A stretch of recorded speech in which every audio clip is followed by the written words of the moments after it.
Gravação iniciada. Pessoal, boa noite. Obrigada pela presença de todo mundo aqui, em especial os professores que estão presentes aqui hoje.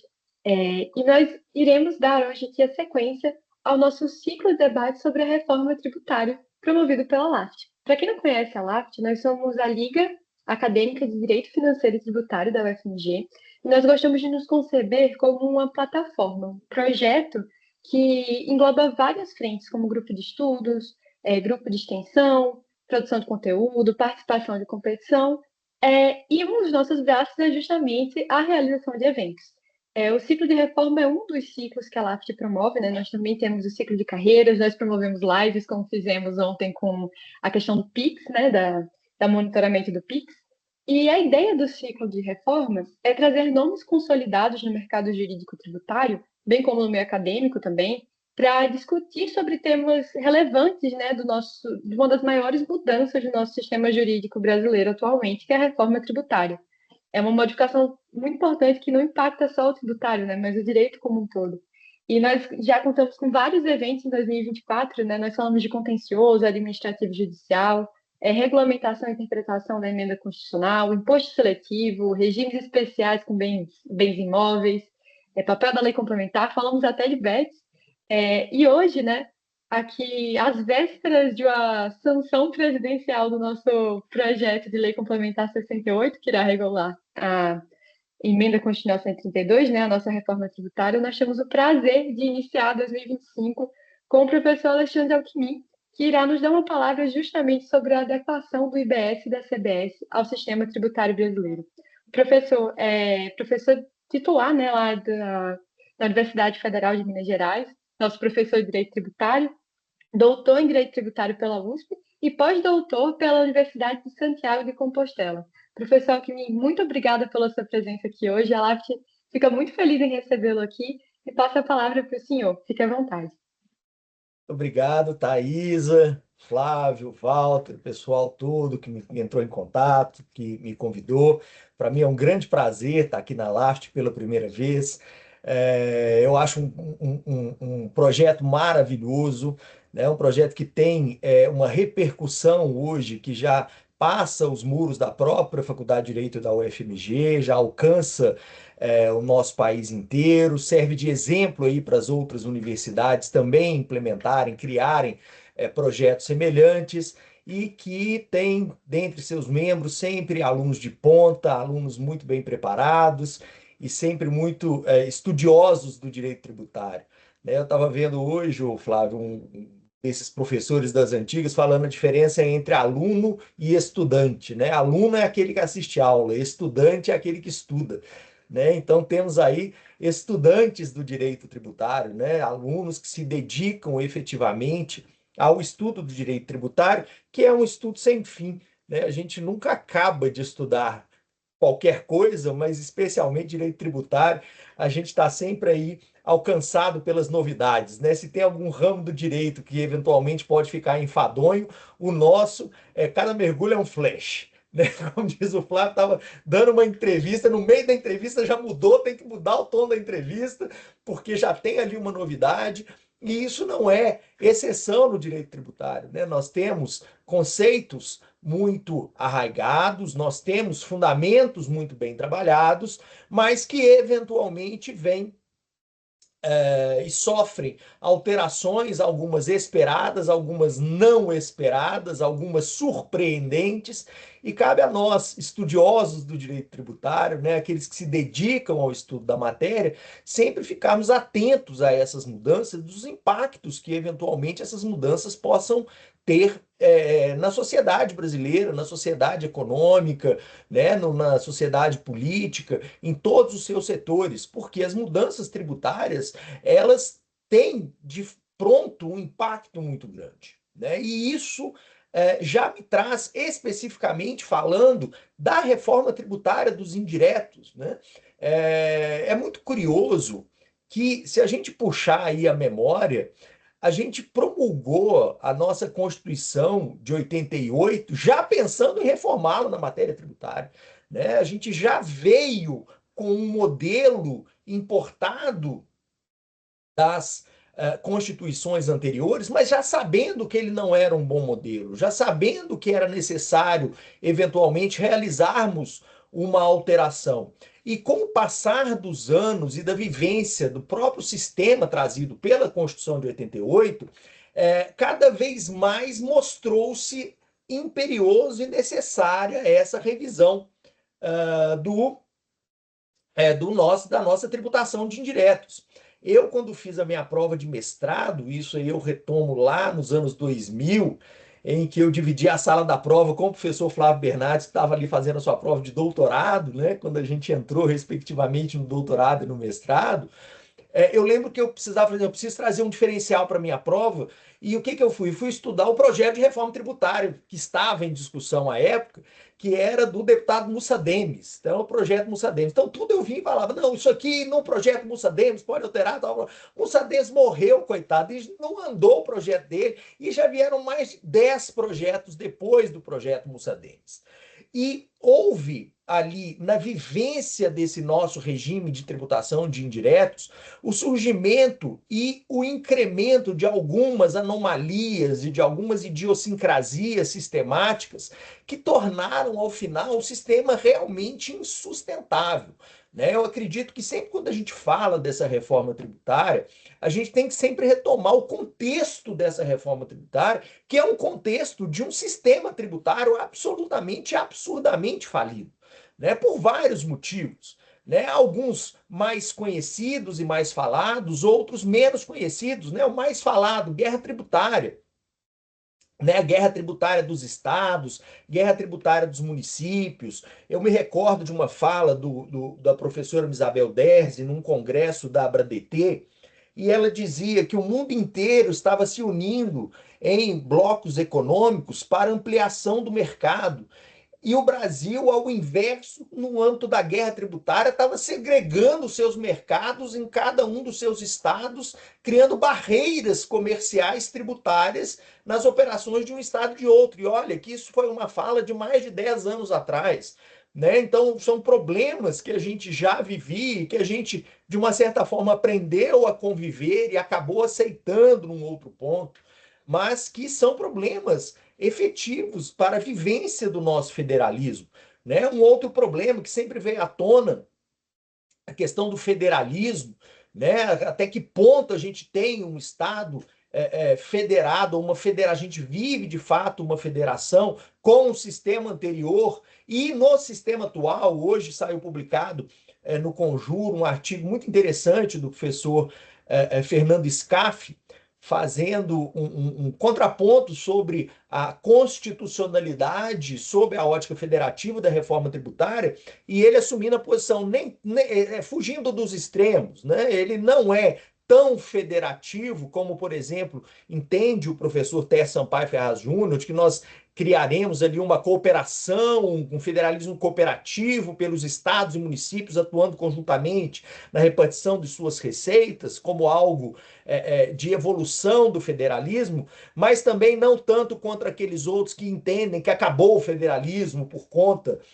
da criação ou da aprovação dessa reforma tributária, mas adotando ali um meio caminho, né, um outro aspecto que sempre discutiu com relação a essa tributação dos indiretos no sistema anterior.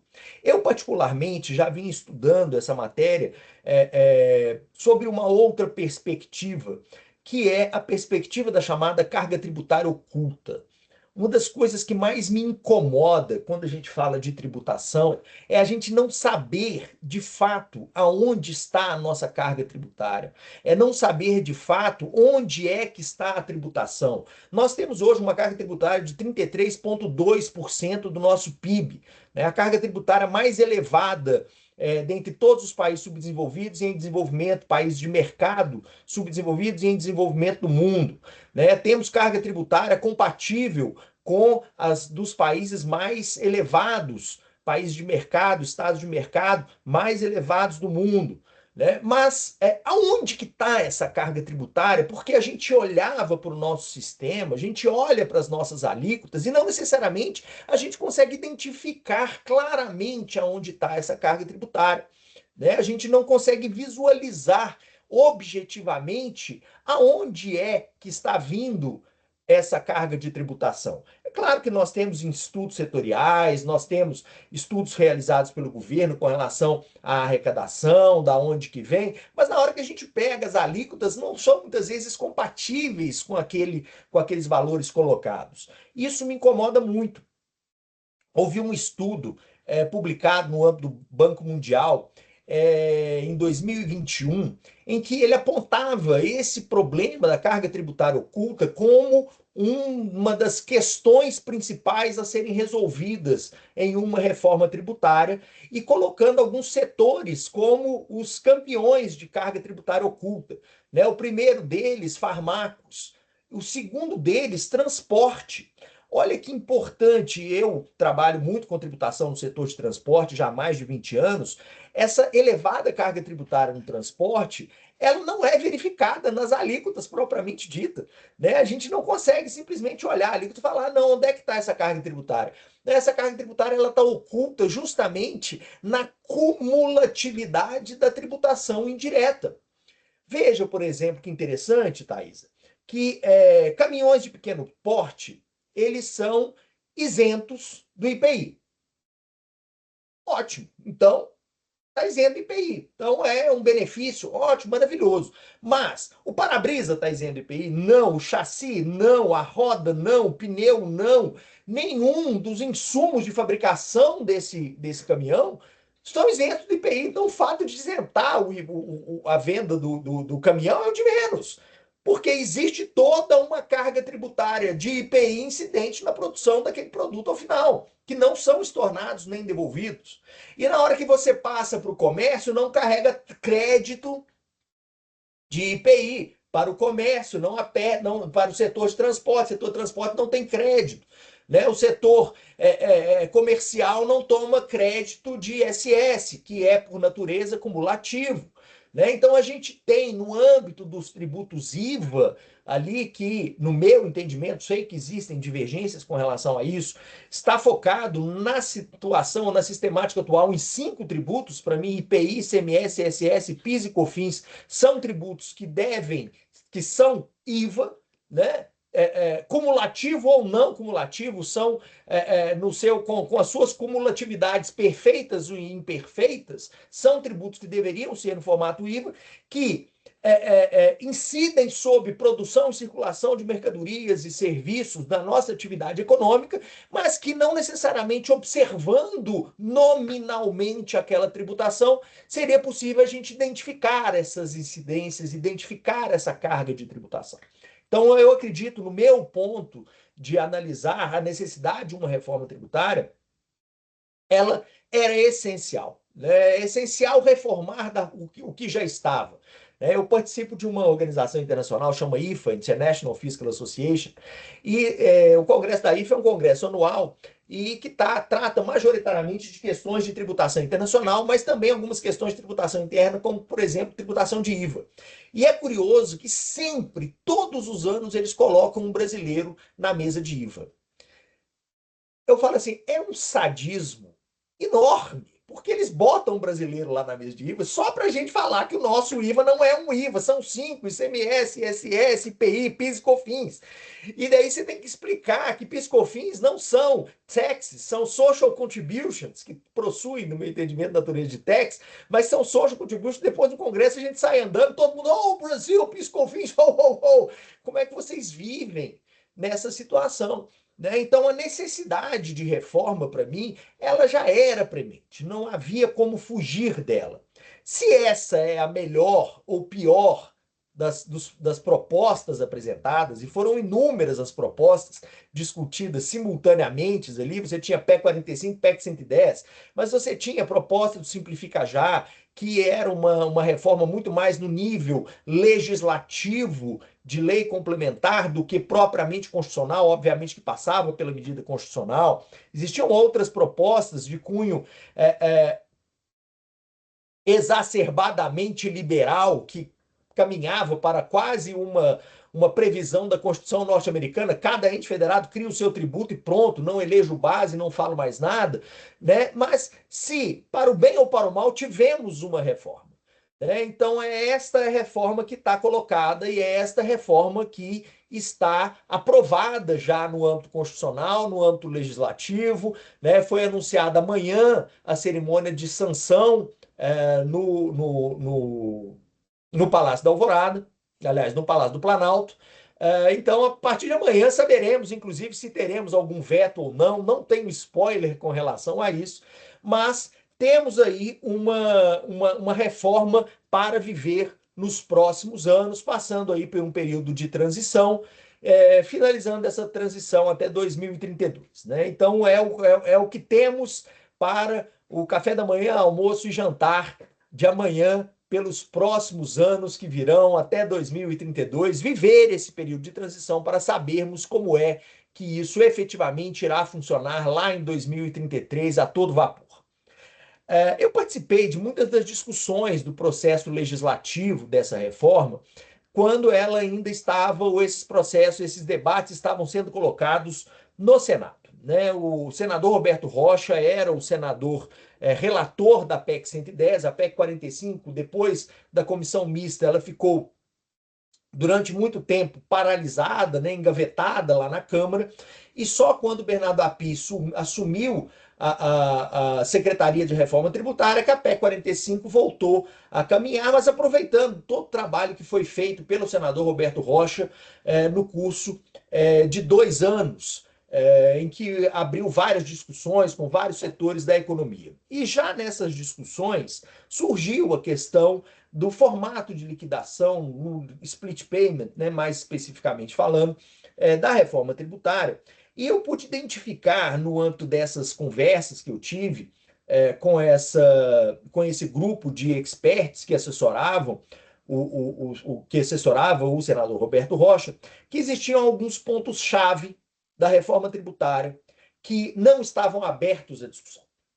Eu acho que isso é muito importante, a gente ter em mente qual é o núcleo central da reforma tributária, até onde podem ir as mudanças, até onde foram os debates e os pontos que não foram objeto de qualquer tergiversação por parte dos organizadores dessa reforma tributária, que, como volto a dizer, não está exclusivamente em um núcleo, mas ele vem de um projeto originário lá do deputado Rauli, que apresentou isso duas legislaturas atrás, que posteriormente virou o PEC 110 no Senado, PEC 45 da Câmara, que foi desenvolvido pelo CECIF, da Fundação Getúlio Vargas, com adaptações desse projeto original do deputado Rauli, que teve suas discussões no Senado com o senador Roberto Rocha e que posteriormente foram todos esses resultados incorporados no projeto final levado à aprovação na Câmara, que passou por discussões no Senado.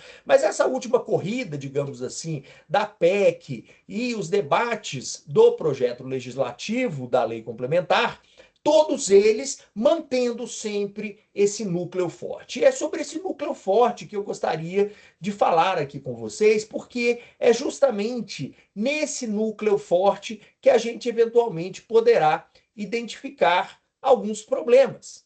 Problemas este que eventualmente terão que ser superados, terão que ser resolvidos pelos aplicadores da nossa reforma tributária e por nós, que estaremos ali como estudiosos, sempre observando, estudando e medindo os impactos daquilo que foi proposto, daquilo que foi aprovado e daquilo que foi efetivamente implementado em termos de reforma tributária. Bom, deixa eu tentar fazer. Vocês estão conseguindo ver aí? Não tá boa essa. Espera só um minutinho, deixa eu tentar aqui uma outra coisa.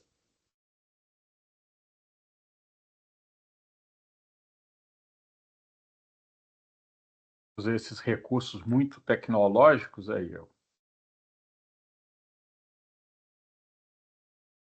Ele caiu?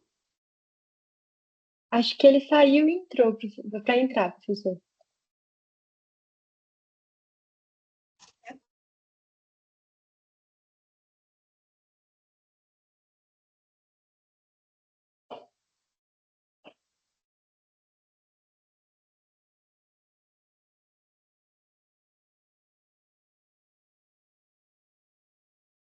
Ele caiu. Ele está para entrar aí, pedindo autorização? Ainda não, mas estou entrando em contato aqui com ele. Só um momentinho, gente.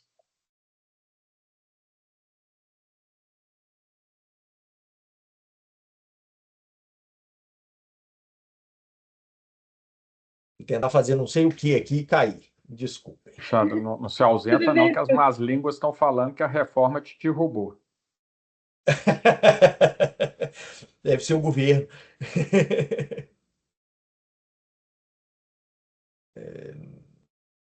Bom, Professor, se o senhor quiser que eu compartilhe também qualquer coisa, eu posso te ajudar aqui. Posso colocar a apresentação. então eu vou fazer aqui. Pera. Tá certo.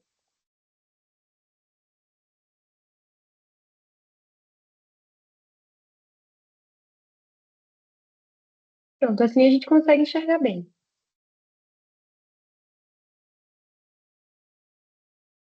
Bom, assim fica melhor do que o outro formato. Vai com esse lateral aqui mesmo, tá? Tá ótimo, professor. Bom, pessoal, existem então esses pressupostos que eu estava dizendo e que nunca foram abandonados desde o projeto original.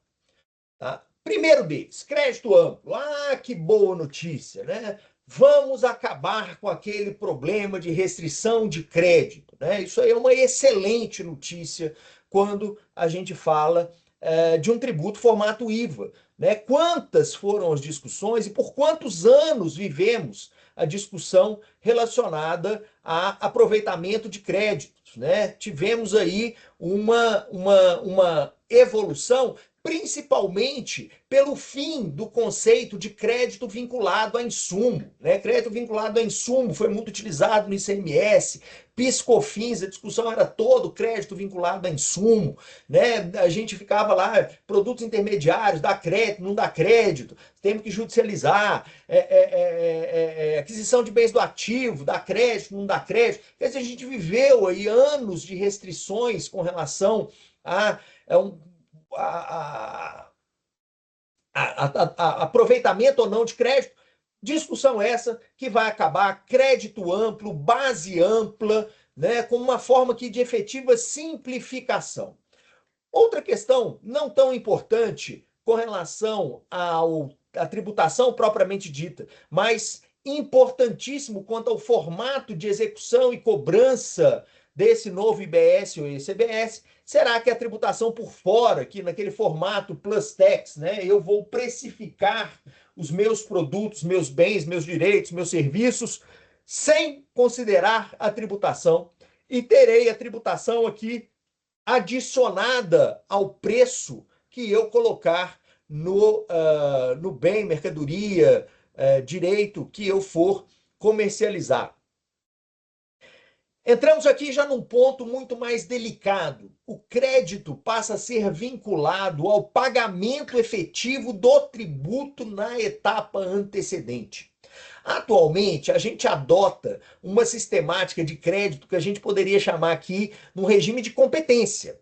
O que é isso? Eu recebi a nota fiscal do produto que eu adquiri, aquele crédito que vem destacado, ele pode ser apropriado e pouco me importa se de quem eu comprei pagou efetivamente aquele tributo que está destacado na nota, né? Eu simplesmente coloco aquilo lá como crédito e vou viver a minha vida na minha apuração da sistemática de débitos e créditos, sem me ocupar com a vida de quem eu adquiri esse produto, ou essa mercadoria, ou esse serviço, ou esse bem, etc.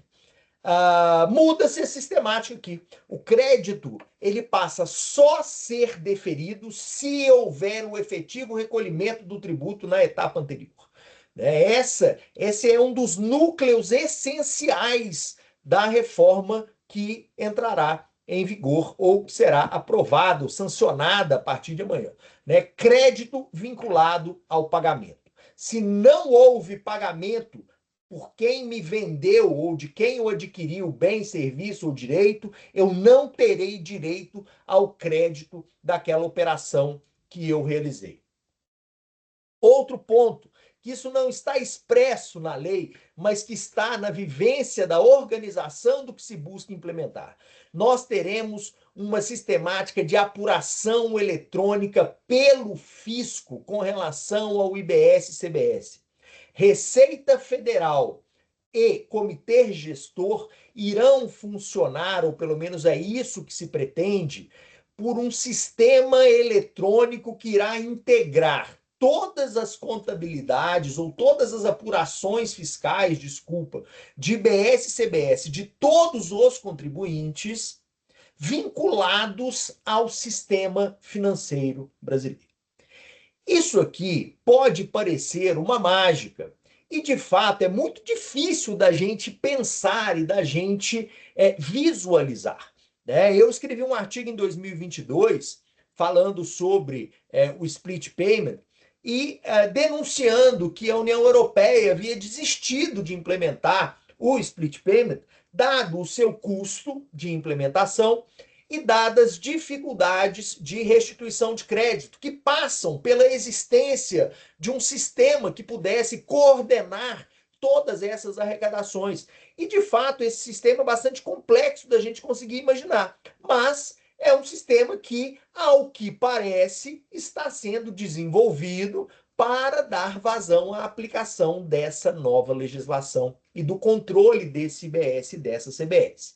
Eu até confesso que eu acreditava que esse sistema já estava em fase avançada de sua criação e de sua implementação pelo SERPRO. No entanto, fui surpreendido no começo do ano passado com a informação fidedigna por parte de discursos do presidente da FEBRABAN, que ele desconhecia de qualquer conversa de criação desse sistema, que passou, então, a ser desenvolvido pelo SERPRO e pela FEBRABAN no ano passado e neste ano, aliás, nós estamos em 2025, né? Com a cabeça de 2024. No ano passado, para implementar de fato, ou para que em 2026, em teste para a CBS, em 2027, já em fase mais avançada, para implementar essa sistemática de apuração, liquidação e arrecadação do IBS e do CBS. Chama atenção esse ponto porque ele é um ponto essencial. Sem esse sistema, a proposta não funcionará. É essencial que esse sistema atenda exatamente ao que está na lei. E chamo essa atenção por dois pontos. Primeiro, se esse sistema não estiver pronto, provavelmente nós teremos adiamento da implantação dessa reforma tributária. Eu acredito que estará pronto. Segundo, não existe plano B. Não tem outra alternativa. Não tem previsão nem constitucional nem legal de voltar atrás para manter alguma sistemática que seja diferente daquela proposta nos termos legislativos. Isso não está expresso em lugar nenhum, mas isto é o cerne essencial da reforma. Não existe qualquer previsão de que vá ser em qualquer formato diferente desse que foi aprovado. E outro ponto importante, quando a gente trata aqui desses fundamentos ou pressupostos essenciais do IBS e da CBS, é que passará a existir uma ordem na liquidação do IBS e da CBS. Haverá uma ordem dentre aquelas possibilidades de liquidação previstas genericamente na Constituição, de forma mais específica no PLP. Agora, amanhã teremos o número da lei, né, no projeto, na lei complementar que foi aprovada. Nós teremos uma ordem preferencial de liquidação do IBS e da CBS. E essa ordem é a seguinte: primeiro, compensação com créditos do próprio contribuinte. Segundo, split payment nas operações financeiras de pagamento. Nas operações financeiras de pagamento, tanto das empresas com as empresas, operações B2B, quanto das empresas com pessoas físicas, operações B2C, o split payment ele mostra-se como o principal sistema de liquidação da obrigação tributária de IBS e CBS. Quando as operações ocorrerem fora do sistema financeiro, chamo a atenção disso. Operações ocorridas fora do sistema financeiro entre contribuintes do IBS e CBS, ou seja, operações B2B, operações entre contribuintes, nós teremos a arrecadação pelo adquirente como uma alternativa, uma opção do adquirente, em que o adquirente irá recolher o IBS e CBS do vendedor. Ao invés do vendedor apurar o seu IBS e CBS, o adquirente promoverá o recolhimento desses tributos, do IBS e CBS. E por que o adquirente assumiria esse compromisso e ônus de promover o recolhimento do tributo de outrem, né? O recolhimento do tributo do vendedor? Porque o crédito é vinculado ao pagamento. Se o adquirente, numa operação fora do sistema financeiro, se for uma operação do sistema financeiro, essa liquidação vai ser feita pelo split payment.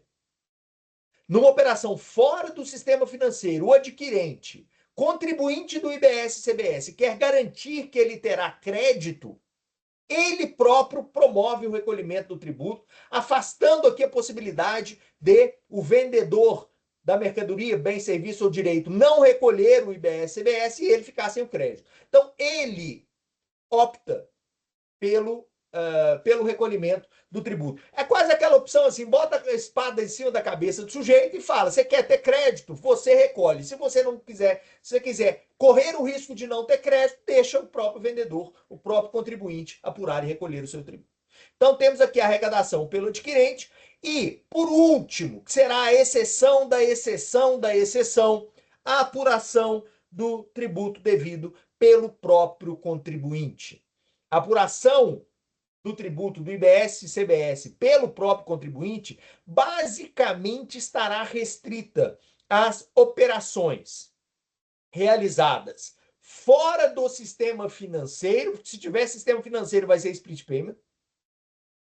Fora do sistema financeiro, por não contribuinte do IBS e CBS. Quem são? As pessoas físicas. Operações fora do sistema financeiro com pessoas físicas, B2C, a gente terá apuração pelo próprio contribuinte. Vejam que a gente muda completamente a sistemática de apuração e recolhimento do IBS e CBS. Eu tenho dito que é o seguinte, esquece tudo que você sabe sobre apuração de PIS/COFINS, ICMS, ISS e PIS/COFINS. Esquece tudo. É uma sistemática completamente nova. Depois que a gente tiver essa sistemática nova, a gente volta retomando os conceitos e vê o que desses conceitos se aproveita a essa nova sistemática. A gente tem que fazer quase um exercício mental aqui de se livrar das amarras ou dos conceitos já existentes com relação à tributação de indiretos na sistemática atual, para a gente aprender a nova sistemática e depois a gente volta com esses conceitos. Não joga ele nos lixos, não. No lixo, não. Só se desprende, depois retoma, né? Para a gente conseguir entender o que é aproveitável ou não dentro dessa nova sistemática. E, feitos esses pressupostos aqui do IBS-CBS, eu vou apontar aqui, quem já assistiu minhas palestras anteriores sobre essa matéria já viu esses slides anteriormente, pelo que peço desculpa, e quem não viu, se tiver alguma pergunta ou alguma dúvida, eu fico à disposição, mas eu coloco a sistemática de como se pretende que irá funcionar o IBS-CBS, para, ao final, colocar os meus principais pontos de preocupação que têm surgido com relação a esse novo sistema, dentro de preocupações reais, operacionais, na aplicação dessa nova sistemática. Bom, para eu explicar o meu entendimento acerca de como é que vai funcionar esse IBS-CBS e essa sistemática aqui, ela veio de experiências que eu tive dentro das pessoas que desenvolveram o projeto de lei, de pessoas que apresentaram esse projeto operacionalmente, de como ele funcionaria, a gente partiria aqui de um sistema de apuração de IBS e CBS, que seria aqui um sistema mensal de apuração.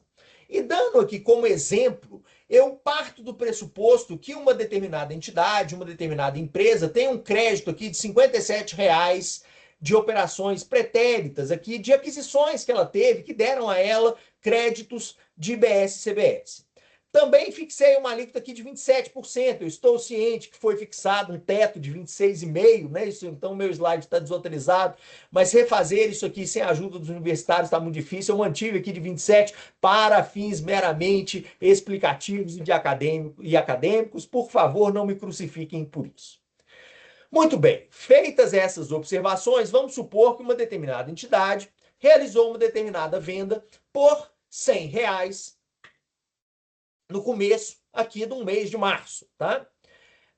Considerando que é uma tributação plus tax, é uma tributação por fora, a tributação IBS-CBS dessa operação será de 27. Então é 100 de preço da mercadoria, IBS-CBS 127. O preço a ser pago pelo adquirente será 127, que é o preço mais o tributo, tributação por fora, né? Tributação plus tax. Mas vejam, esse contribuinte aqui tem um crédito de 57. O que vai acontecer? Primeiro formato para liquidação do IBS-CBS, compensação. O sistema, na hora que fizer o registro da nota fiscal, na hora que a nota fiscal for registrada, ele automaticamente irá pegar aquele crédito de 27 e irá reduzir o estoque de crédito daquela entidade para 30. De forma que o adquirente paga 127 e o vendedor recebe o 127. Na verdade, o que aconteceu aqui? O contribuinte, ele tinha crédito de 57 e esse crédito se transformou em dinheiro. Pago pelo Estado? Não, pago pelo próprio adquirente do produto dele que entregou os 127 para ele. Os 27 de tributo foram entregues em dinheiro para ele. Isso aqui numa operação dentro do sistema financeiro, porque o sistema de arrecadação, Receita Federal, Comitê Gestor, irá estar integrado ao sistema financeiro e o sistema financeiro vai conseguir fazer essa apuração de entregar 127 para o vendedor. Vamos supor que tem uma operação sequenciada que faz uma venda de 35. Considerando IBS-CBS de 27, o valor de tributo a pagar será 9,45. O adquirente irá pagar 44,45, que é a soma do valor líquido mais o tributo. Novamente, existe crédito de compensação, 9,45 será debitado da apuração do saldo de crédito do contribuinte e o vendedor irá receber o valor integral, 44,45. Agora vamos supor que faz uma venda de 150. Para uma venda de 150, o IBS-CBS devido é 40,50. O adquirente irá pagar 190,50. Isso não muda. O vendedor, o adquirente, irá sempre pagar o valor líquido mais IBS-CBS. A questão é para onde vai o dinheiro do IBS-CBS. Porque esse contribuinte aqui, ele tem 20,55 de crédito, que não é suficiente para fazer face à obrigação tributária integral de 40,50. O que será feito, então? Haverá uma compensação de 20,55, zerando o estoque de crédito desse contribuinte, e 19,95 o banco irá tirar do valor pago pelo adquirente, irá enviar eletronicamente para o Comitê Gestor Receita Federal, encaminhando ao vendedor apenas a diferença, 70,55. Qualquer operação via bancária poderá realizar esse split payment, que é o que foi previsto na legislação com esse nome. É a segregação de pagamentos eletrônica. A segregação de pagamentos eletrônica é o que a lei chamou de split payment. Agora vamos supor que seja feita uma operação fora do sistema financeiro para contribuinte do IBS-CBS, ou seja, aquela entidade que quer o crédito, ele precisa do crédito. Fez uma venda de 200, IBS-CBS será de 54, o valor a ser pago pelo adquirente será 254. Mas, vejam, essa operação é fora do sistema financeiro por alguém que quer o crédito de IBS e CBS. O que esse adquirente pode fazer? Ele opção do adquirente para garantir o seu recebimento de crédito, que ele irá realizar o pagamento do IBS-CBS da operação do contribuinte vendedor. Então ele vai e paga os 54, que é o valor integral do tributo. Ou ele pode consultar o sistema da Receita Federal para identificar qual é o crédito, se ele vai poder deduzir esse crédito. Provavelmente ele não vai fazer isso, porque na operação isso pode eventualmente perder esse crédito. Não, ele vai pagar os 54 e vai entregar para o vendedor 200. Esse 54 aqui é a garantia do crédito dele. Se o vendedor tiver crédito e esse 54 foi recolhido a maior, a legislação permite ou premia ou possibilita ao contribuinte receber a devolução dos valores pagos a maior no prazo de 3 dias úteis. Algo bastante razoável, digamos assim, né? Então, essa é a opção de recolhimento pelo adquirente. Vamos voltar aqui a uma operação no âmbito do sistema financeiro. Fez uma venda de 80, 21,60 de IBS-CBS, pagamento pelo adquirente 101,60. Não tem crédito algum a ser compensado. 21,60 vai ser objeto do split payment. O banco vai remeter 21,60 para o Comitê Gestor Receita Federal e irá remeter os 80, venda líquida, para o vendedor. Novamente, se por alguma questão houver recolhimento a maior, prazo de 3 dias, a Receita Federal, o Comitê Gestor, restitui o valor a esse contribuinte. Novamente, uma venda a contribuinte de IBS-CBS fora do sistema financeiro. O contribuinte opta, o adquirente opta pelo recolhimento em favor do contribuinte, entregando o valor líquido para o vendedor.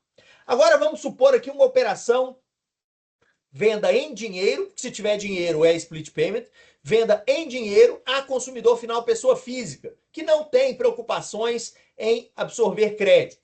Fez uma venda de R$20, tributo 5,40, o valor a ser pago pelo adquirente, 25,40. O consumidor, pessoa física, vai pagar o valor integral, 25,40. E caberá ao próprio contribuinte sujeito passivo apurar aqui o seu débito de 5,40. Então ele faz a própria apuração. Vejam, a apuração do IBS-CBS pelo contribuinte é a exceção da exceção da exceção. Se não foi pela compensação, não foi pelo split payment, não foi pelo recolhimento pelo adquirente, é quando ele de fato irá apurar e recolher o seu IBS-CBS. Uma outra operação de venda pessoa física, R$50, 13,50 de IBS-CBS, 63,50 é o que o adquirente irá pagar, 13,50 de recolhimento a ser realizado pelo próprio contribuinte. Aí vamos supor que na vida dessa empresa, dessa entidade, desse contribuinte, ele também faz as suas aquisições. E na hora que ele faz as suas aquisições, ele recebe crédito. Vamos supor que ele recebeu um crédito de 35 aqui no meio desse mês. O que automaticamente o sistema vai fazer? O sistema vai apurar que ele tem 13,5 de débito de IBS-CBS e vai reduzir esse crédito, já promovendo aqui a compensação, restando um saldo de crédito 16,10. A compensação é o critério preferencial para a liquidação do IBS e da CBS. E aqui eu operacionalizo aqui, só para ter graça, mais algumas vendas à pessoa física, em que resta uma apuração feita pelo contribuinte, em que, ao final do mês, ele apurou 29,8 de IBS-CBS a ser pago, porque antecipadamente, por compensação, split payment ou pagamento pelo adquirente, ele já realizou pagamentos de R$ 276,70. É aqui que está a vida do contribuinte quando se fala em apuração do IBS e da CBS. Parece tudo muito bonito, parece tudo muito maravilhoso, mas eu tenho alguns pontos controvertidos que me trazem, professor Flávio Bernardes, enormes preocupações. E essas enormes preocupações não está lá no cashback, que é muito discutido, não está no processo administrativo, que é muito discutido, não está nas alíquotas, que é muito discutido, nas reduções de alíquotas. Isso eu coloco como fato vencido. Né? A professora Misabel, na apresentação lá da LAFT, eu morri de rir, né? Levanta essa, reconhece a queda e não desanima, levanta a poeira e dá a volta por cima, sabe? Levanta, sacode a poeira e dá a volta por cima, né? Mais ou menos isso. Né? Isso aí a gente vai ter que aprender a conviver. Mas existem alguns problemas seríssimos com relação a essa sistemática que me causam enorme preocupação. Primeiro deles, manutenção da responsabilidade do contribuinte quando da opção de arrecadação pelo adquirente. Vejam, pessoal, dentro dessa sistemática, o adquirente pode optar por realizar o recolhimento do IBS do CBS, da CBS. Ele vai, adquirente, comunicar ao contribuinte sujeito passivo, falando, contribuinte, eu irei recolher o IBS e a CBS. Não irá destinar ao contribuinte, vendedor, o valor do tributo. Está aqui, ó. Não irá destinar o valor do tributo, porque compete ao adquirente promover o recolhimento. Se o adquirente não promover o recolhimento deste IBS e CBS, ele não vai ter crédito. Ok? Se ele não promover o recolhimento do IBS e CBS, ele também não tem crédito. Concordo. Mas isso não exclui a responsabilidade tributária do contribuinte, que nem é responsabilidade tributária, que responsabilidade, estou falando lato sensu. A obrigação tributária continua sendo do contribuinte. E o adquirente fica como responsável tributário. Ou seja, se eu faço uma venda fora do sistema financeiro, o adquirente opta por ele recolher o tributo, eu irei receber o valor líquido. Que hipótese que é essa? Dação em pagamento, compensação de créditos, compensação de obrigações, pagamento em dinheiro por pessoa jurídica, qualquer uma delas. Eu vou receber o valor líquido, sem o tributo. Se o adquirente não cumprir com a obrigação da opção dele, ele fica como responsável tributário. Mas isso não me desobriga enquanto contribuinte do tributo. Vamos fazer um paralelo aqui com o chamado imposto de renda retido na fonte, ou os tributos retidos na fonte. Quando eu recebo o meu salário e eu tenho o imposto de renda retido na fonte, caso a fonte não promova o recolhimento do tributo, eu não sou obrigado solidário ao pagamento daquilo, eu tenho meu crédito garantido. Não é essa a sistemática do IBS-CBS. Na sistemática do IBS-CBS, o adquirente se compromete a recolher o tributo, e se ele não recolher o tributo, eu continuo como responsável, como contribuinte daquela obrigação, e vou ter que colocar ela aqui na minha apuração. Então, eu vou ter que ficar investigando se o adquirente recolheu o tributo ou não, porque se ele não tiver recolhido e o sistema promete que irá me avisar, eu terei que colocar aqui na minha apuração e eu terei que promover esse recolhimento sob pena de eu ficar positivado. Eu vou passar a não ter certidão de regularidade fiscal.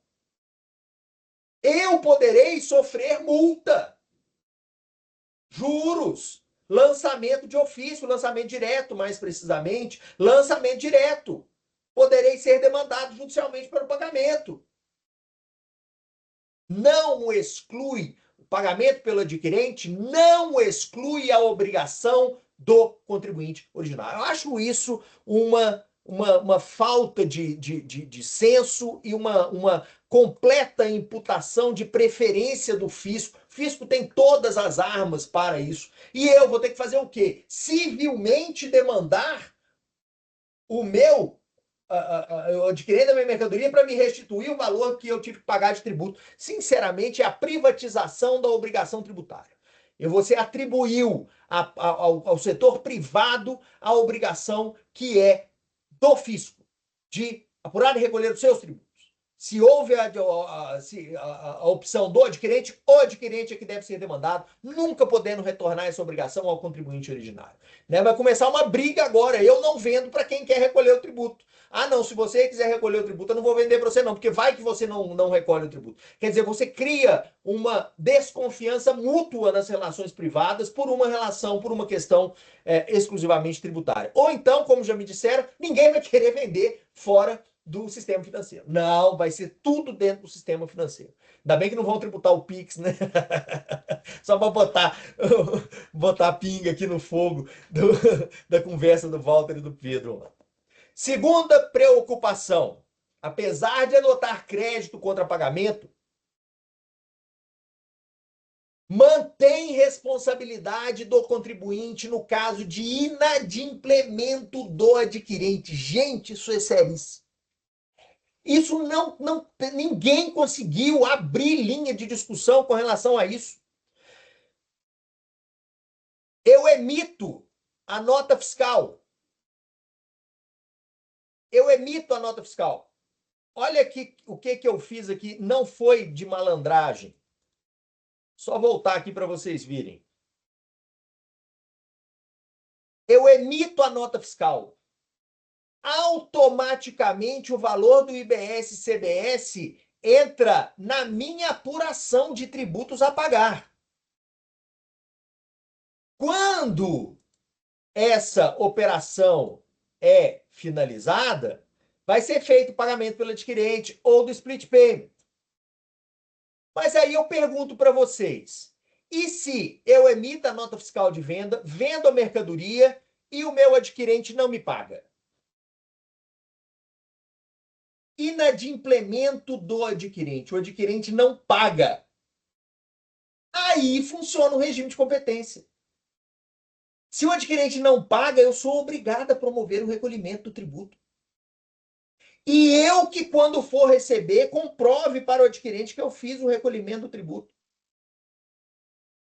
O adquirente, o vendedor, no caso de inadimplemento do seu adquirente, se mantém pelo regime de competência obrigado ao recolhimento do IBS e da CBS. Isso também é de uma maldade, porque você adota regime de caixa quando você faz apuração de crédito, mas você mantém no regime de competência a própria apuração e obrigação do contribuinte quanto ao IBS e CBS. De forma que, se houver inadimplemento ou inadimplência desse pagamento, eu continuo obrigado ao pagamento do IBS e do CBS. Sabe de quem que é a ideia? A ideia de que nunca viveu a vida de uma empresa. A ideia de não saber o que é uma inadimplência ou os níveis de inadimplência no setor privado que existem aqui no Brasil. Existem níveis altíssimos de inadimplência.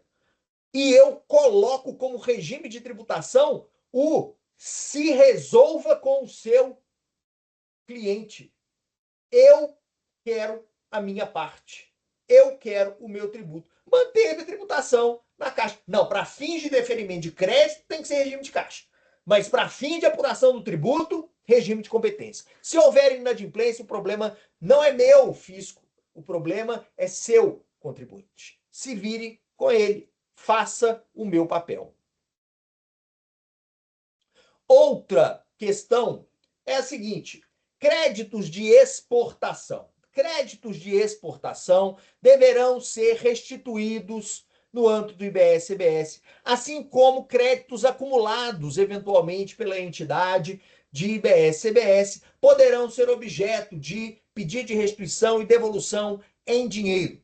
Ocorre que, com prazos fixados até ali razoáveis, de até 150 dias para devolução desses créditos, salvo se o contribuinte estiver em ação fiscal.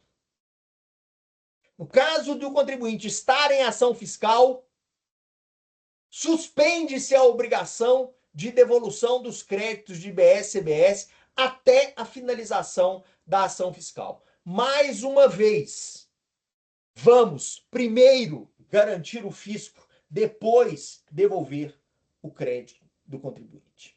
Eu tenho visto cada vez mais que parece que a devolução de tributos antecipados é um favor do fisco. A postura que tem sido adotada pelo fisco, pelo Poder Judiciário, no âmbito do processo administrativo, que devolução de tributos antecipados é favor fiscal. Você se descapitaliza, antecipa um tributo que não é devido, e na hora de te devolver, vamos ver. Na hora de te devolver, vamos pensar se realmente eu vou te devolver. Essa suspensão do direito de crédito inverte o ônus da prova de uma apuração de IBS-CBS que quem fez é o próprio fisco. Porque o contribuinte, como volta a dizer, será obrigado à apuração da exceção, da exceção, da exceção. E, na verificação da exceção, da exceção, da exceção, suspende-se a devolução do crédito que o próprio fisco, no próprio sistema eletrônico, reconhece como sendo existente. Isso é um verdadeiro absurdo. Isso é um verdadeiro absurdo. Mas é a ordem do dia. Mas é isso aí que foi aprovado. Vejam, eu trouxe aqui, busquei trazer algumas das minhas preocupações, mas para dizer também que é a reforma que está aí, é a reforma que foi aprovada e é com ela que nós teremos que viver. Né? Seremos aí algumas vozes. Sou totalmente contrário? Não, não sou totalmente contrário. Até confesso que se o sistema eletrônico funcionar da forma como ele promete, nós estaremos na vanguarda tributária do mundo. Seremos chamados, Flávio, no mundo inteiro para dar palestras sobre o nosso sistema IBS-CBS, o nosso sistema eletrônico, maravilhoso, que funciona, é um sistema inovador, né? Mas ele tem que funcionar. E ele tem que funcionar bem. E aí eu retomo o meu artigo lá de 2022. Se ele não funcionar, será inconstitucional. Eu até usei um termo falando de constitucionalidade pragmática. Será constitucional se funcionar, será inconstitucional se não funcionar. E aí caberá a quem tiver coragem declarar essa inconstitucionalididade. O que eu não acredito também que haverá voz nesse sentido. É igual o STF, estado de inconstitucionalidade de coisas. Então, exato. Só quando interessa. Só quando interessa. Né? Eram essas as provocações que eu queria trazer aqui para vocês, mas estou mais interessado nos debates, mais interessado em ouvi-los e tentar descobrir com vocês os caminhos que a gente irá viver aí nesses próximos anos. Professor, que preciosa a sua palestra aqui hoje com a gente. É uma forma, assim, de explicar o sistema tributário que vai ser implementado aqui, né, recentemente, né, já vamos ter ele aí sancionado, e uma das melhores formas que eu vi de explicar mesmo os split payments, né, assim, para nós estudantes, como o senhor mencionou, né, é difícil às vezes ter essa concretude, né, conseguir visualizar como é que o split payment vai funcionar. E essa tabela que o senhor apresentou aqui foi, de fato, assim, foi colocando as coisas no lugar, sabe? Foi muito didática. Até mencionar o nosso participante, o Henrique Perlato da Pós, ele trouxe internamente para a gente a sua planilha com os créditos, obviamente, né? Falando lá para poder acrescentar o nosso grupo de estudos, e nós internamente fizemos o exercício de ir preenchendo aos poucos, sabe? Ele orientando a gente. E foi, assim, uma ótima oportunidade para entender esse sistema que, de certa forma, é complexo de entender, né? E que é a base dessa reforma, como o senhor falou, além de todas as outras pontuações muito pertinentes. Professor, muito obrigada pela sua participação hoje. Imagina, prazer. Pessoal, então gostaria de abrir aqui para as perguntas. O Lucas, se eu não me engano, né, tinha levantado a mão? Na verdade, eu queria só pedir para vocês me admitirem aí, porque eu entrei com o computador para ficar mais fácil a visualização. E aí eu acho que eu tenho um pedido pendente aí para deixar eu entrar na live, que aí eu vou sair do celular e vou ficar logado pelo computador para dar continuidade aqui. Obrigado.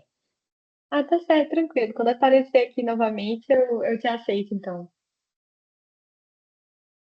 Pessoal, então vou aquecendo aqui com uma pergunta que acho que o senhor acabou já respondendo um pouco, né, no final da sua fala, mas eu fiquei na dúvida justamente da legitimidade desse sistema de colocar essa responsabilidade para cima do contribuinte, né, dos adquirentes, dos vendedores. O senhor falou da constitucionalidade do split payment, né, mas não seria também uma forma de delegação assim da competência dos próprios da própria fiscalização, né, do fisco? Então, eu queria ouvir do senhor um pouco mais sobre essa questão de legitimidade, se o senhor vê também alguma forma de.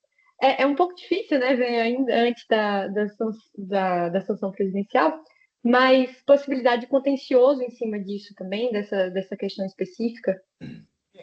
A sua pergunta é muito importante, Thaisa, e é um ponto assim de, digamos, de constitucionalidade genérica que é bastante relevante. Se a gente, primeiro, com relação à sanção, eu realmente não acredito que nenhum desses pontos colocados como essenciais serão objeto de veto por parte do presidente.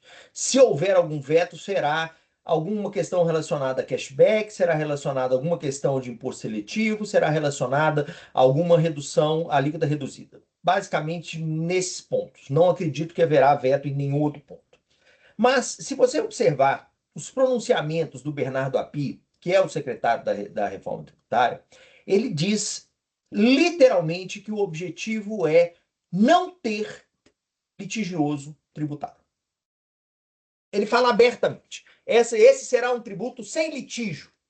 E ele fala isso com essa convicção, e ele acredita, eu acredito que ele está correto nesse ponto, tá?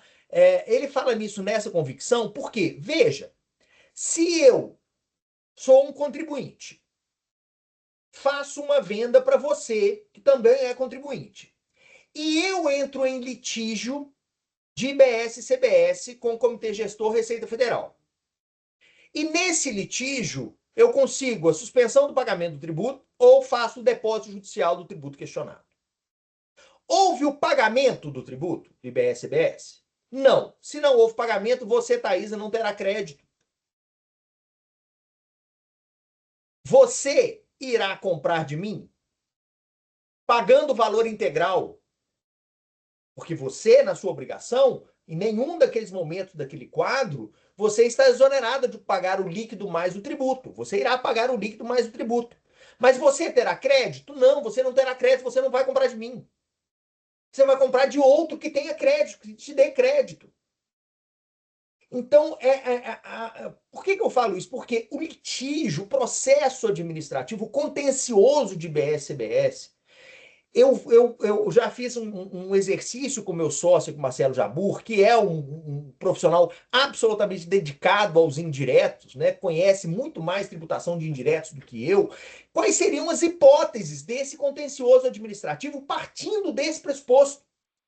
Do pressuposto de que, na prática, questões comerciais inviabilizarão o litígio. Partindo desse pressuposto, a gente terá litígio de BS-CBS em algumas questões de classificação de mercadorias, principalmente no setor médico. A gente terá relacionados àquela última forma de apuração, venda a consumidor final em dinheiro, que eventualmente pode trazer apuração. A gente terá questões de responsabilização do contribuinte pelo não recolhimento do tributo na opção do adquirente. E a gente terá, e aqui será o grande objeto de litígio, de contencioso em termos de IBS-CBS, sonegação. Venda sem emissão de documento fiscal. Venda desacobertada. Esse vai ser o principal matéria de contencioso de BS-CBS. Operacionalmente, igual eu falei, esquece aquilo que a gente sabe, depois volta. Operacionalmente, aquilo que a gente entende hoje como sendo a grande maioria dos objetos de litígio de indiretos, PIS/COFINS, ICMS, IPI, ele não vai ser mais ele. há incidência ou não, eu tive crédito ou não, qual é a alíquota, qual é a classificação fiscal da mercadoria, porque eu tenho alíquota variada de IPI, eu tenho alíquotas variadas, regimes especiais de ICMS. Não vai ser isso, porque é base ampla, a base ampla, crédito amplo. Então, essas discussões elas não vão ser mais presentes. A gente só vejo contencioso nesses pontos. Então, eu acredito que, em parte, o Bernardo Api vai conseguir alcançar o que ele fala, que é não ter litígio. Não é que não vai conseguir totalmente, obviamente que vai haver um contencioso, mas um contencioso basicamente fixado nessas hipóteses. Se alguém tiver visto alguma outra, será bastante interessante incrementar aqui nosso universo de discussão. Mas é muito restrito, novamente, será a exceção da exceção da exceção. Mais uma vez conjugada a exceção por chegar a um lançamento direto.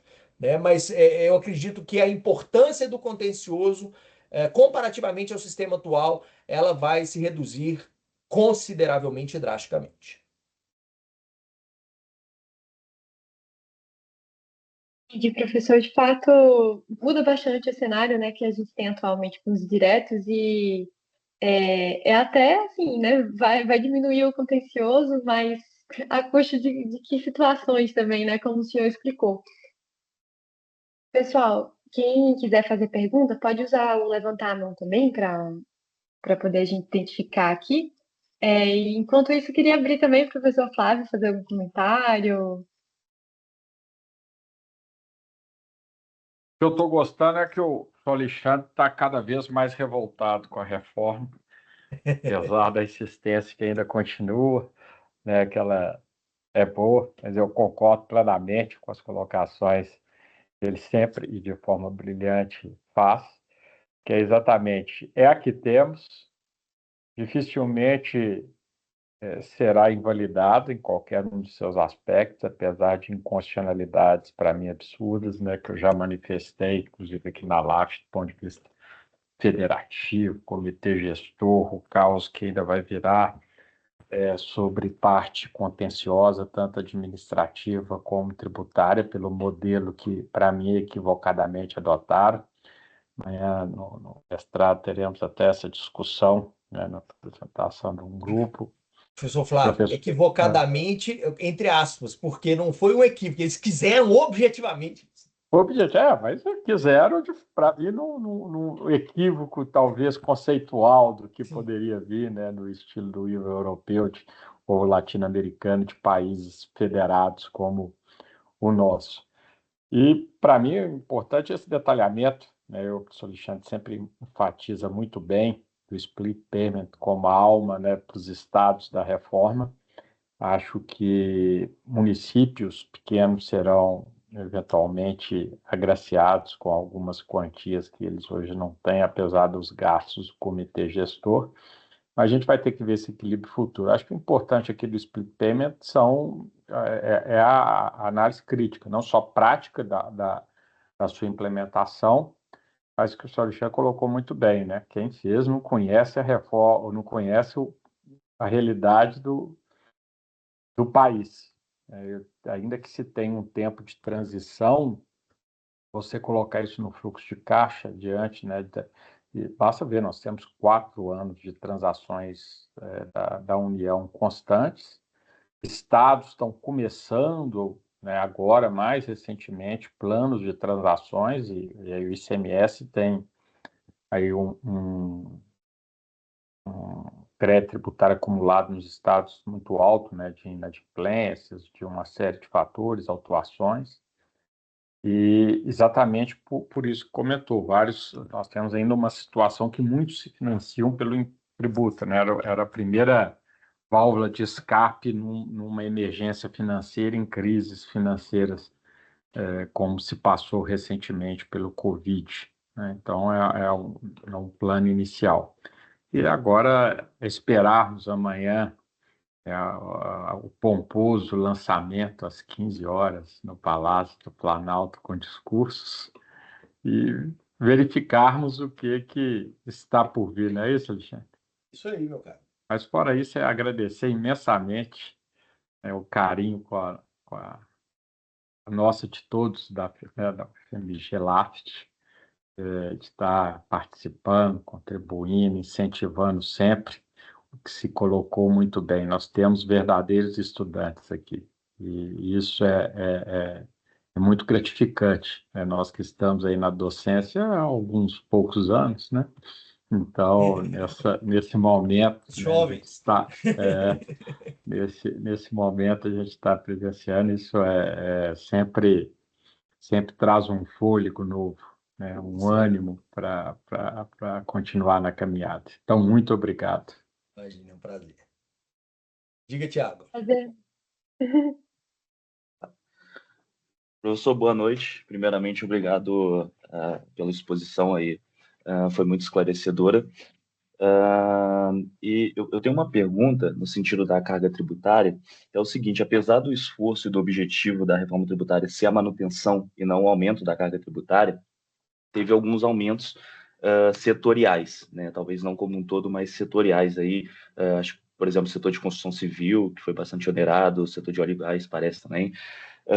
E minha dúvida seria se esse aumento de carga tributária poderia ser objeto de questionamento judicial futuro, e aí dependendo da quantificação dessa carga tributária, né, no sentido de violação ao princípio do não confisco.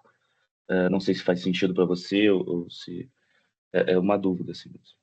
Tiago, excelente o ponto que você tocou. Eu vou fazer uma confissão aqui. Eu morro de medo desse conceito carga tributária, né? O conceito carga tributária ele pode ocultar todos os pecados, né? Eu vou contar para você uma época, eu estava numa comissão de simplificação de tributos aqui do estado de Minas Gerais, a gente estava discutindo justamente a questão de carga tributária, e determinada pessoa falou que nós temos a carga tributária de ICMS uma das menores do Brasil. Eu peguei e virei, calma lá. Nós não temos uma das menores cargas tributárias de ICMS do Brasil, não. Porque se você considerar que grande parte, a maioria do PIB mineiro é de exportação não tributada, puxada por mineração e café, e que essa nossa arrecadação de ICMS está concentrada, então, sobre o PIB tributado, nós temos uma das mais elevadas do Brasil.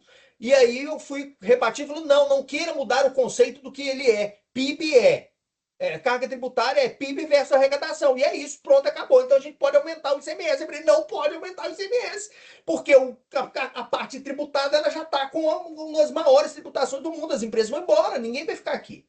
E acabei vencendo essa discussão para não levarem a aumentar. Então, na hora que você toca a questão da carga tributária, me vem à cabeça mil coisas, Thiago. Por quê? Carga tributária levada em consideração é o quê?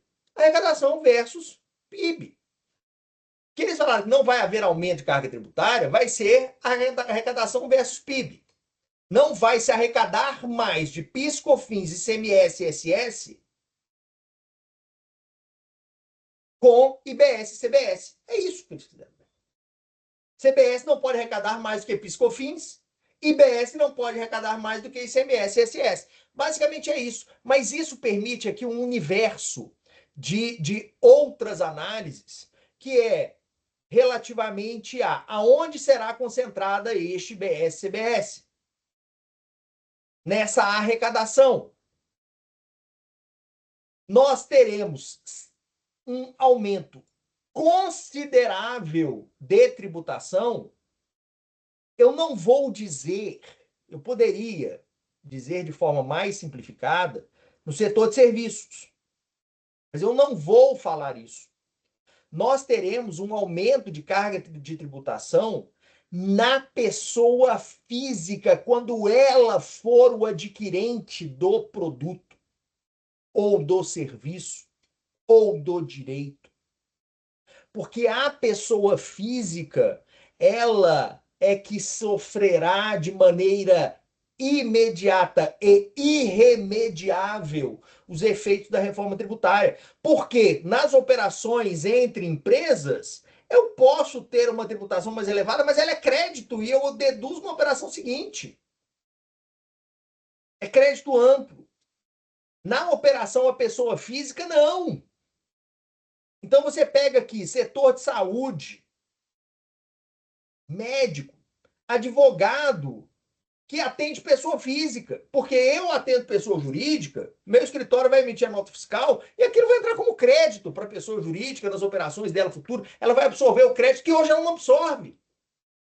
Porque é crédito contra insumo. PIS/COFINS não dá crédito para ela, ISS não dá crédito para ela vai passar a ter crédito. Então, ela vai ter, de uma certa forma, até falar, não, tudo bem. Agora, quem trabalha com pessoa física, essa pessoa física ela vai ser altamente impactada. Quem é advogado de pessoa física, quem é consultora pessoa física, vai ser altamente impactado. E olha que por isso que teve o redutor de 60%. Né? Plano de saúde. Existe até um regime especial, mas vai ser impactado. Porque na hora que eu for pagar o meu plano de saúde, vai estar lá o IBS, CBS, que antes era só um PIS/COFINS e o ISS, que agora não vai ser amplo. Médico, consulta em consultório, pago ali, ó, no Pix, no cheque, não tem mais cheque, né? No Pix, vai ser altamente impactado. Mas, por outro lado também, existem aqui duas observações que me trazem uma certa reflexão positiva. Primeiro, limitou-se a 26,5%. Gente, isso é de uma maravilha. Por quê? Vocês imaginam que se não tivesse colocado essa limitação de 26,5%, essa alíquota chegaria a 30% facilmente, mas sem dúvida nenhuma. Eu não tenho a menor dúvida de que chegaria a 30%. O fato de ter colocado a limitação 26,5% é um alento. Eles vão ter que se virar dentro desses 26,5%. Colocou um teto. A questão é o teto não virar a regra de tributação como sempre, para sempre. Se eventualmente arrecadar 26% está suficiente, tem que ficar no 26%, não chegar no 26,5%. Mas o teto chegou no 26,5%. Segundo alento, lembra que eu falei da carga tributária oculta, que a gente não sabe aonde que paga, né? A gente vai passar a ver o tributo. Isso é de uma importância em termos de cidadania fiscal enorme, gigantesca. A professora Isabel também já falava muito sobre isso, né? A importância de você saber que você é contribuinte do ICMS, apesar de você não ter que preencher o DARF de imposto de renda e realizar o pagamento. Qualquer consumidor agora vai ter a consciência de que ele é sim contribuinte, de que ele sim paga tributos, porque ele vai ter o preço da mercadoria e o plus tax está lá, discriminado quanto é de tributo que ele está pagando. E, novamente, é em cima dele que vai vir a carga tributária. O professor Onofre tem falas muito incisivas nisso, que ao final e ao cabo, quem é contribuinte mesmo é a pessoa física.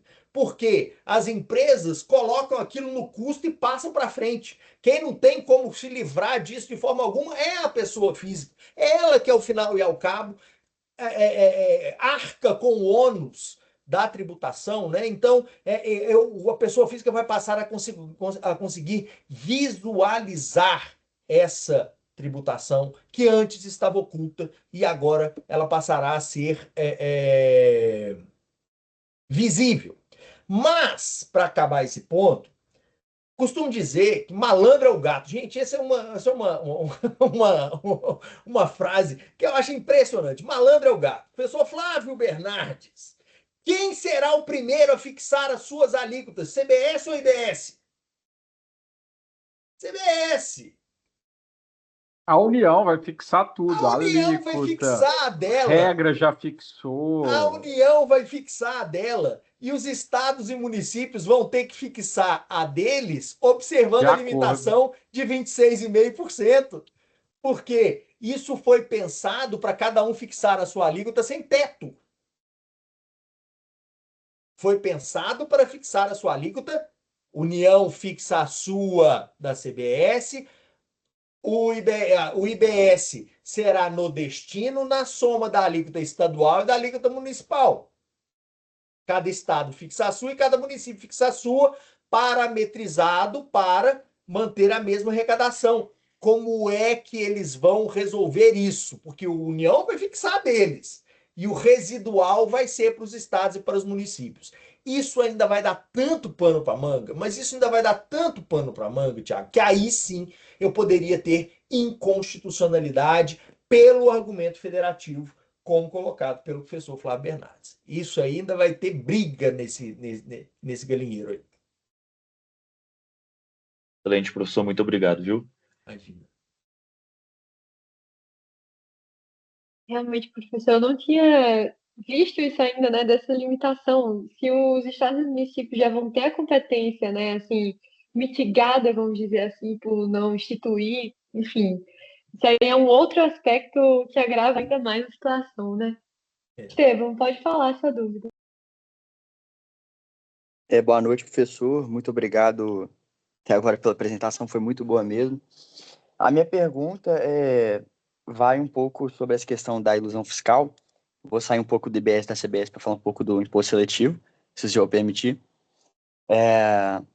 Mas porque eu tenho a impressão que a reforma a gente partiu de uma moldura típica, né? Assim, o IVA dual, o imposto seletivo que tem no mundo afora, muito assim, a partir até mesmo de recomendações da própria OCDE, talvez para trazer um cenário mais favorável de negócio no Brasil, mas a gente foi modificando ali e talvez a gente não consiga atingir esses objetivos. E aí, sobre essa questão do imposto seletivo, eu acho muito estranho, por exemplo, a incidência na questão da extração de ferro, porque se acaba onerando diversos setores, e como o IS ele está dentro da base de cálculo do IBS e da CBS, eu penso se isso não seria assim, se isso acabaria não infringindo a neutralidade que é tão pretendida. Penso, por exemplo, no setor automotivo, vai ter primeira incidência lá atrás, minério de ferro, possivelmente também no carro, e aí, dessa forma, você vai, como dentro da base de cálculo, aí você começa a ter uma certa distorção. Enfim, um pouco disso. Perfeita observação, Estevão. De fato, houve uma evolução muito grande, uma evolução drástica com relação aos propósitos originais, e realmente aqui nessa parte de BS-CBS. Por quê? A ideia original era que o IPI se transformasse no imposto seletivo, né? O IPI é um tributo de natureza extrafiscal, majoritariamente extrafiscal, eventualmente utilizado com finalidade arrecadatória, mas com um objetivo essencialmente extrafiscal. Por isso que a gente tem aí alíquotas de IPI tão elevadas para cigarro, por exemplo, de forma atendendo aqui a seletividade do interesse governamental e não uma seletividade institucional enquanto Estado, digamos assim, né? Cabe ao presidente aumentar a alíquota de IPI por meio de decreto e ele coloca a alíquota conforme o seu entendimento, o entendimento pessoal do governo da vez. O objetivo essencial era transformar o IPI em imposto seletivo.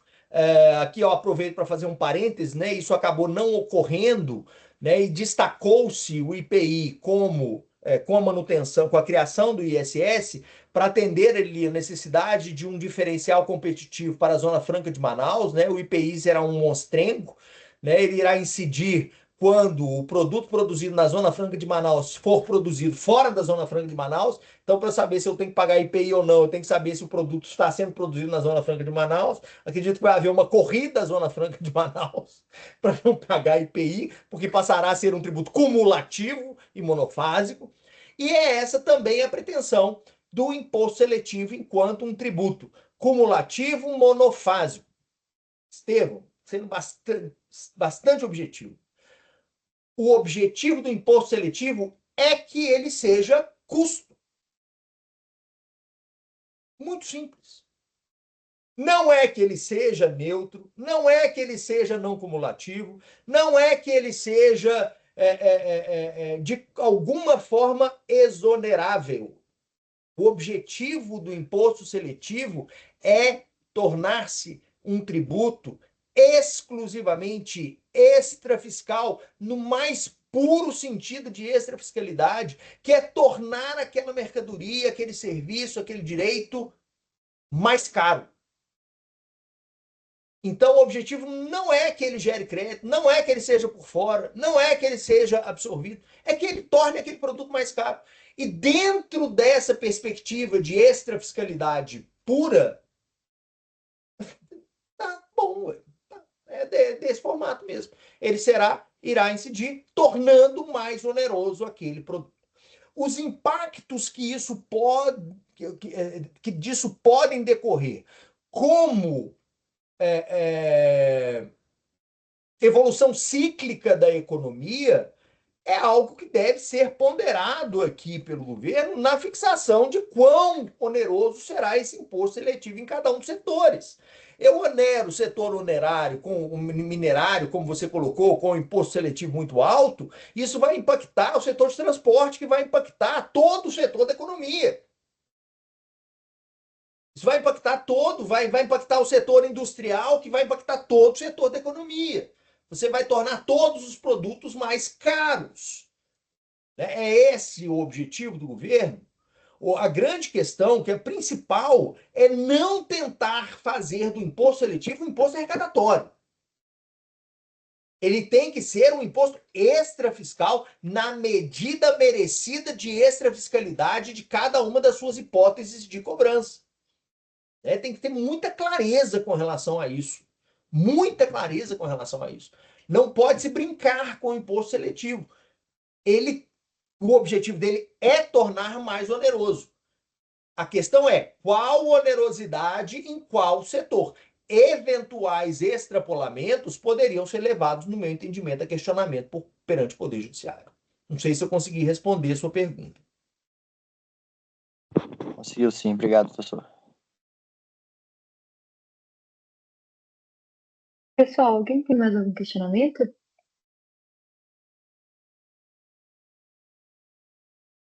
Sim, então acredito que a gente pode ir encaminhando para o final, professor. Queria te agradecer muito mesmo pela sua exposição aqui com a LAFT. Foi um prazer te receber. A gente estava realmente ansioso por esse encontro. Foi muito didático, deu assim para realmente entender os pre-payments, entender as prioridades da reforma, possibilidade de contencioso. Então foi uma apresentação bem completa. Muito obrigada pela disponibilidade do senhor. O professor Walter até pediu para te mandar um abraço, ele estava aqui, viu, parabenizou também sua apresentação, ele só não vai poder ficar, né, para poder falar com o senhor, mas ele agradeceu demais pela sua disponibilidade, por estar aqui com a gente hoje também. Agradecer ao professor Flávio, por todos os presentes que iniciamos 2025 de forma ótima, assim, com chave de ouro. Eu que agradeço o convite e a cada um de vocês pela presença. Para mim é uma honra e um prazer. Muito obrigado, Alexandre. Eu falo que a reforma tributária chega igual aquela maquininha de escrever que está ali atrás dele, e o taxímetro em cima, e já velha, tá vendo? A tempo, foi maravilhoso. Agradeço a todos os membros da LAFT que acompanharam hoje, né, uma série de convidados especiais, como o Fabrício, Quirina, Juliana e o Jorge de Aracaju, mestres pela Federal de Sergipe, e para participar aqui conosco, né, desse momento sempre especial, que são os nossos debates da LAFT. Então, muito obrigado, Alexandre. Também Eu que queria agradeço. Obrigado. agradecer. Pena que no mundo virtual não dá para terminar com vinho, né? Pois é, mas a você gente fica me depois devendo. combina. Combinado. Pessoal, obrigada demais. Tchau, tchau, boa noite. Em Tchau, breve boa aqui o noite, nosso vídeo pessoal. vai estar no YouTube. Tá joia, um abraço. Tchau, obrigado. Tchau, tchau, boa noite.